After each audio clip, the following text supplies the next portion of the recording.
एक गांव में एक रघु नाम का व्यक्ति रहता था। उसकी दो शादियां हुई थी। दरअसल ऐसा हुआ था कि जो रघु की पहली बीबी सुमन, उसको बच्चा नहीं हुआ था, इसलिए रघु ने दूसरी शादी नीलम से की थी। कुछ समय बाद नीलम को एक लड़का पैदा होता है जिसका नाम वो चंदन रख देते हैं। नीलम बहुत अहंकार करने लगी थी क्योंकि वो घर का कोई भी काम नहीं करती थी। सुमन घर का सारा काम करती। नीलम बस यही सोचती रहती कि इस घर को चिराग मैंने दिया है। इसी कारण सभी घर के लोग नीलम को ज्यादा प्यार करते थे। नीलम अपने घमंड में अपने बच्चे चंदन को भी भूल जाती थी। उसका ख्याल भी सुमन रखती थी।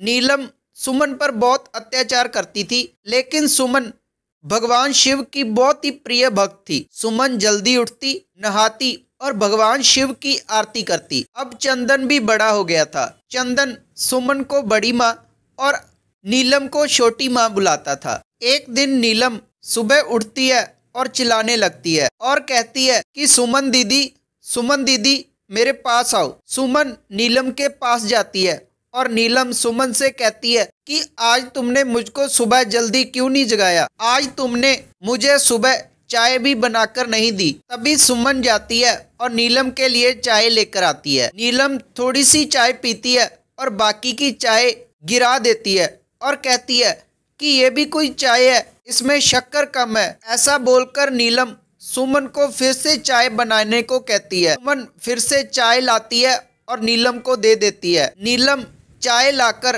अपने पास रखती है और बाद में उस चाय को पी लेती है। नीलम सुमन से कहती है कि दरअसल आज मेरे कुछ दोस्त आने वाले हैं, तुम ऐसा करना, मेरे दोस्तों के लिए अच्छा सा नाश्ता और चाय बना देना। तो सुमन नीलम से कहती है कि दीदी आज मेरी तबीयत ठीक नहीं है, मुझको बुखार है, तुम अपने दोस्तों को कल बुला लेना, मैं कल उनके लिए खाना बना दूंगी। तभी नीलम सुमन से कहती है कि तुम जानबूझकर ऐसा कर रही हो, तुम्हारा मन नहीं कर रहा काम करने का।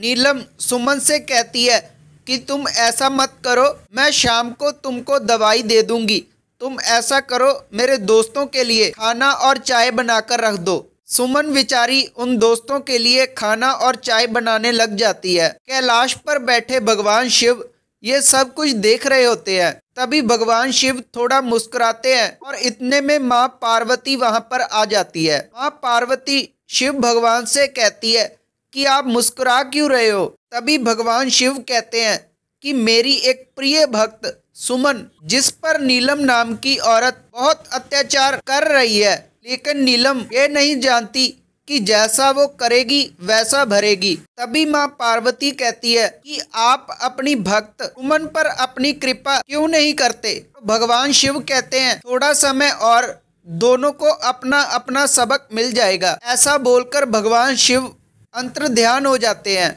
तभी अगले दिन सुमन भगवान शिव के मंदिर में जाती है और उनकी आरती करती है। भगवान शिव के मंदिर से सुमन वापस आ रही होती है। तभी सुमन को एक कार टक्कर लगा देती है। सुमन के हाथ, पाँव और सिर में चोट आ जाती है। भगवान शिव तभी एक औरत का रूप लेते हैं और सुमन को बचाने के लिए वहां पर पहुंच जाते हैं। भगवान शिव सुमन का इलाज कराकर घर में वापस लेकर आते हैं। नीलम ये देखकर हैरान रह जाती है और ये सोचती है कि आज से घर का काम कौन करेगा। भगवान शिव सब कुछ जानते थे, इसीलिए भगवान शिव उस औरत के रूप में कहते हैं कि आपके घर का सारा काम मैं कर लूंगी, बस मुझे 2 वक्त की रोटी चाहिए। नीलम भगवान शिव उस रूप में जो औरत बने होते हैं उसको काम पर रख लेती है। सुमन का भगवान शिव अच्छे से ध्यान रखते हैं और घर का सारा काम कर लेते हैं। काफी दिन ऐसा ही चलता रहता है। तो एक दिन भगवान शिव सफाई कर रहे होते हैं और उनके पास एक सांप आता है। भगवान शिव उस सांप को प्रणाम करते हैं और वहां से जाने के लिए कह देते हैं। अब हर रोज ऐसा ही होने लगा था।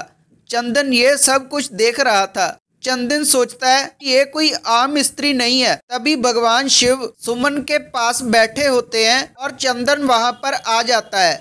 चंदन भगवान शिव से कहता है कि आपको हर रोज एक सांप मिलने आता है, वो आपकी बात बहुत मानता है। साफ तो बात केवल भगवान शिव की ही मानते हैं। तो बताइए आप कौन हो? ऐसा बोलकर चंदन अपनी जिद पर अड़ा रहता है। तभी भगवान शिव अपने असली रूप में आते हैं, कहते हैं कि हाँ बेटा, मैं भगवान शिव ही हूँ। ऐसा देखकर चंदन बहुत खुश होता है। तभी सुमन की आंख भी खुल जाती है। सुमन भगवान शिव को अपने असली रूप में देखती है और रोने लग जाती है और कहती है कि हे प्रभु, आप मेरी कितने समय से सेवा कर रहे हो, मुझको आपकी पहचान क्यों नहीं आई? तभी भगवान शिव सुमन के सर पर हाथ रखते हैं और सुमन बिल्कुल ठीक हो जाती है। भगवान भोलेनाथ दोनों को आशीर्वाद देकर वहां से अंतर ध्यान हो जाते हैं। जब सुमन और चंदन कमरे से बाहर आते हैं तो उनको देखकर नीलम हैरान हो जाती है। चंदन सारी बात हमको बताता है। तभी नीलम अपनी गलती का एहसास होता है और उनसे माफी मांगने लग जाती है। बाद में सारा परिवार अच्छे से रहने लगता है। ये थी आज की वीडियो। अगर आपको वीडियो अच्छी लगी तो वीडियो को लाइक करना और आपका अपना चैनल जरूर सब्सक्राइब करना और बेल नोटिफिकेशन जरूर ऑन करना, क्योंकि ऐसे ही वीडियो हमारे चैनल पर आती रहती हैं और वो आपको सबसे पहले मिल जाएगी। तब तक के लिए धन्यवाद।